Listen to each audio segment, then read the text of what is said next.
1 minute more, it's 98.99, the Highway Vibe. First thing in the morning, hump day. This is Booker. We could see showers this afternoon. Gonna hit somewhere right around 93 or so. So definitely keep your eyes on the skies. You know, people get a little weird when it rains. Live in studio with Deborah and Diana. Good morning. Hump us. Good morning. You guys rule. Thank you so much for coming in.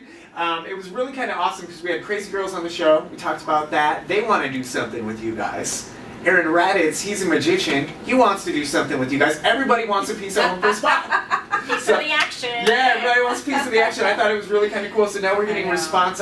People saying they heard you guys on the radio. They want to put you in their wills so that you can take care of their dogs when they die. If you guys are interested in something like that, all you got to do is hit up the website, www.ahome4spot.com.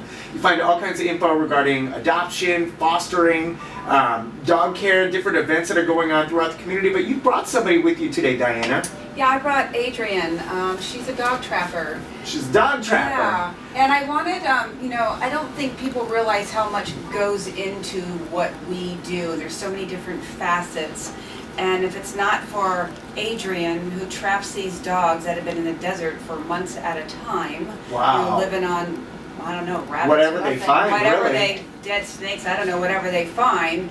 But she's just such a crucial part to what we do.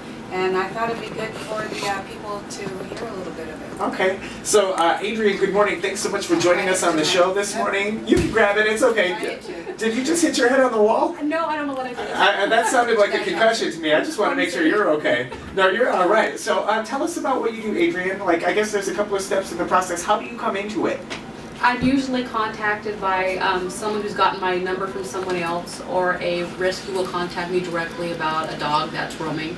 Okay. Now, how long have you been at this whole pet trapping thing? You trap all kinds of animals. Yeah, I'm thinking maybe 8, 9 years now. 8, 9 years, and you've lost track. You've trapped so many animals over the course of the years. Hey, what's the hardest animal to trap?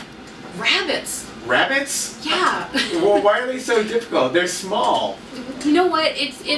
I use the same traps for everybody, and I have a raccoon-sized trap that I use for rabbits, and I will take the nastiest, smelliest piece of green vegetable, fresh, that they like, and I tie it in the back, and rabbits will lay by it.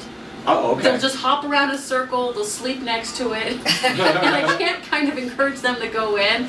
Sometimes I have to sort of like lay a mass amount of vegetables for them to lead them into the trap. Okay, so that's kind of the hardest animal. What's easy? What's easy for you to trap?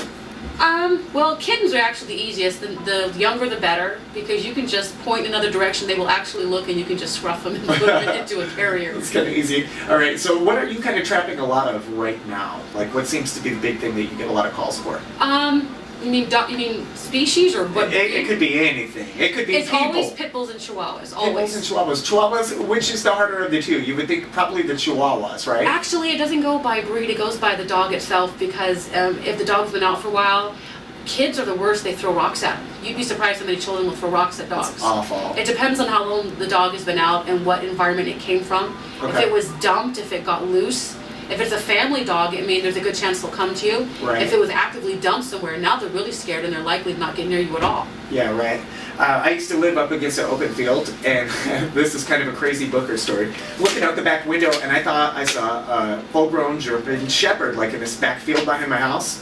So I go running out there. I've got like dog treats in one hand, I've got like a leash in the other hand. I get out there, and it was a coyote.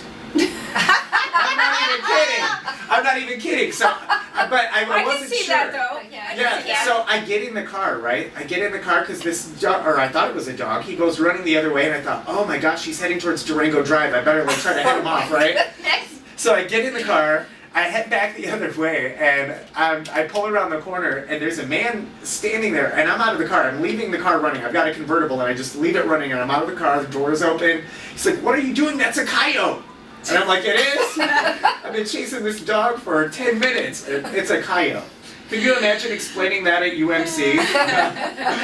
How did you get bit by a coyote, sir? Well, I thought it was a German Shepherd. Anyway, more with Deborah and Diana from A Home for Spot coming up. Adrian, thank you for all you do. You rule. Thank you, Adrian. We got more with Deborah and Diana from A Home for Spot coming up. We'll talk about Jeffrey. He's our Home for Spot and Highway Vibe Pet of the Week this week with 98.99. It's the Highway Vibe. Good morning.